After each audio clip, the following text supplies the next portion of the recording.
Joining me now is Congressman Raja Krishnamoorthi, Democrat from Illinois. He is a member of the Intelligence and Oversight Committees, as well as the Select Committee on China.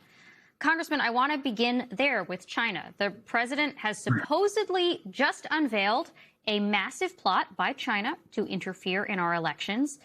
But strangely, if that's true, it's odd that there was no announcement of any response against China. No sanctions, no countermeasures, not even a phone call that we're aware of to Chinese President Xi Jinping.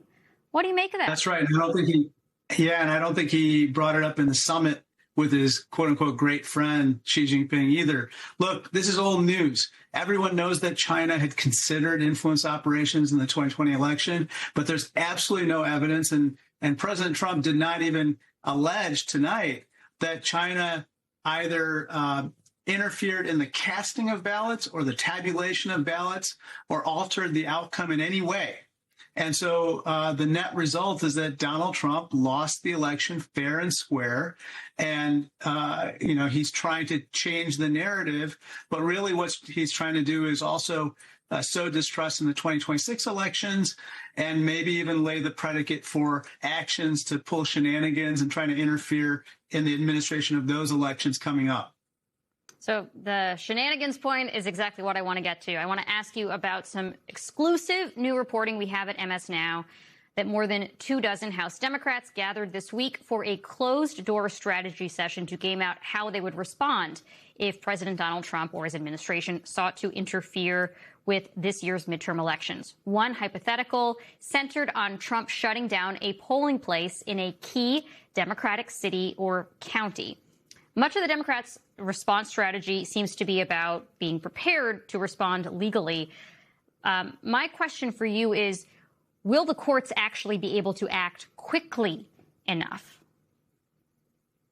I think so, but I think we have to be vigilant right now about what is possibly to come on multiple fronts. One is what you pointed out, which is potentially stationing DHS or ICE or CBP agents at the polls to try to intimidate voters. I think that would be a direct violation of 18 U.S.C. 592, which is a statute which clearly prohibits the placement of any federal law enforcement at polling places. And I think the courts would uphold that particular statute. But there are other ways that Trump is trying to interfere with the elections. One of the ones that I'm particularly focused on as a member of the Oversight Committee is he's trying to use the U.S. Postal Service, which obviously controls the delivery of mail-in ballots, to basically go after states' voter registration data. And there he's basically saying through the USPS, again, illegally, but something that they're doing right now, which is if you don't turn over your voter registration data, which is sensitive, and obviously there are a lot of privacy concerns there, the USPS will not deliver any election ballots in that state. And so we have to be ready for this particular issue as well as other scenarios, too. Let's talk a little bit about the latest developments with Todd Blanche and Jeffrey Epstein. Earlier this evening, Acting Attorney General Todd Blanche met with survivors of Jeffrey Epstein's abuse. After that meeting wrapped up, one of the survivors, Liz Stein, described the meeting in an interview on this network. Take a listen. It was demoralizing, to say the very least. He completely talked around questions. He didn't give transparent answers. He didn't give us any promises as far as following up on investigative leads. He had no real answers for the Ghislaine Maxwell transfer and no real explanation for the improper redactions. She also said that the meeting had absolutely nothing to do with the survivors, everything to do with Blanche checking a box so that he can get a promotion. Given all of that, do you expect that Blanche will get enough votes over in the Senate to be confirmed as Attorney General? I sure hope not, but it's possible.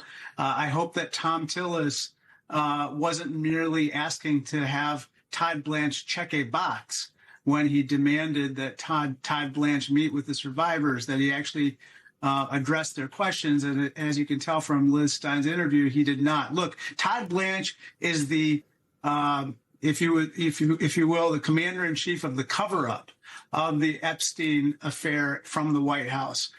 He's the one that has prevented the full disclosure of documents. He's the one that gave Ghislaine Maxwell a platform to proclaim her innocence and spout a lot of lies.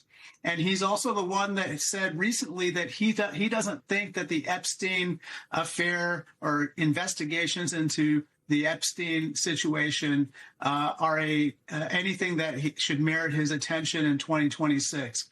And so I think he is completely unfit to be the Attorney General. That's why I helped lead a letter to U.S. senators on this particular issue. I hope that there are some Republicans that are willing to stand by the survivors who have yet to receive a single measure of justice after decades of having been abused and then having been ignored.